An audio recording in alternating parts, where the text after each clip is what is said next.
As record numbers of people move into cities, rising threats like climate change could force millions of people to move out of harm's way. Climate change is going to have a huge impact in cities in the next 5 decades. Those challenges are going to range from flooding, from temperature rise, water shortages. Extreme drought will exacerbate fire dangers. Sea level rise will flood a lot of areas. Erosion will take away a lot of property. And the challenge is how we'll be able to manage these challenges.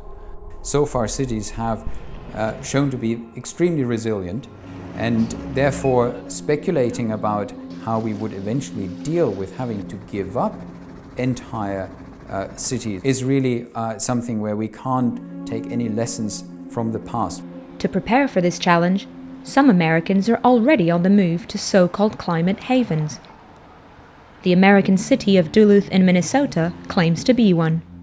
Compared to areas that are going to be very hard hit by climate change, Duluth could be a refuge because we will remain temperate. It'll still be an area where people can live comfortably. We won't have the catastrophic change that we anticipate for other areas.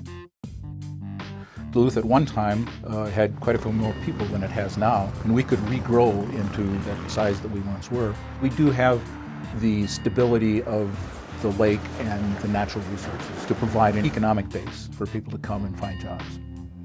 That was the reasoning behind Angela Dubrove and her husband moving to Duluth.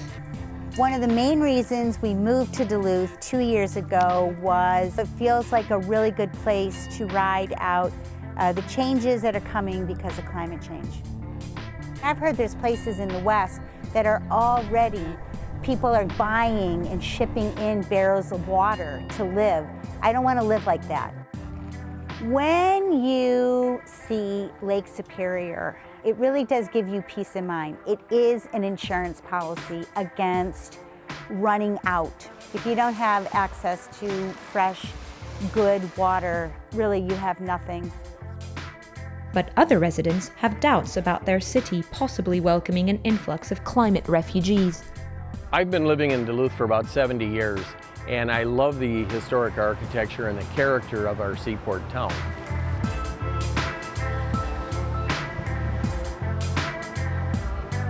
If there were no regulations, if developers were free to come in, tear down all of our historic structures and build buildings just to accommodate climate refugees who come to the city, we would lose all of that character. And we wouldn't be a tourist attraction, we would be a bedroom community. But as in many U.S. cities, homes are already in short supply in Duluth. Here in Duluth, we're struggling with a serious affordable housing crisis. Loaves and Fishes is an intentional community that provides a place to stay rent-free for folks who need a place to stay while they look for permanent housing. If we do get 100,000 climate migrants coming to Duluth, we're going to have a whole lot of people looking for places to live that just aren't there. We had, of course, extreme events where maybe temporarily cities will be evacuated, but so far the idea has always been to then return eventually and rebuild. I just saw in the New York Times this morning, it said, when you live where there's been a natural disaster, don't rebuild, move. The idea of moving a whole population into a new city, to me, suggests there's going to be lots of new problems. We don't have the carrying capacity for 100,000 people. But I certainly think we could absorb, you know, another 5 or 10,000. We don't want an invasion. We have to do whatever we can as we face the challenges of climate change to protect the places that already exist.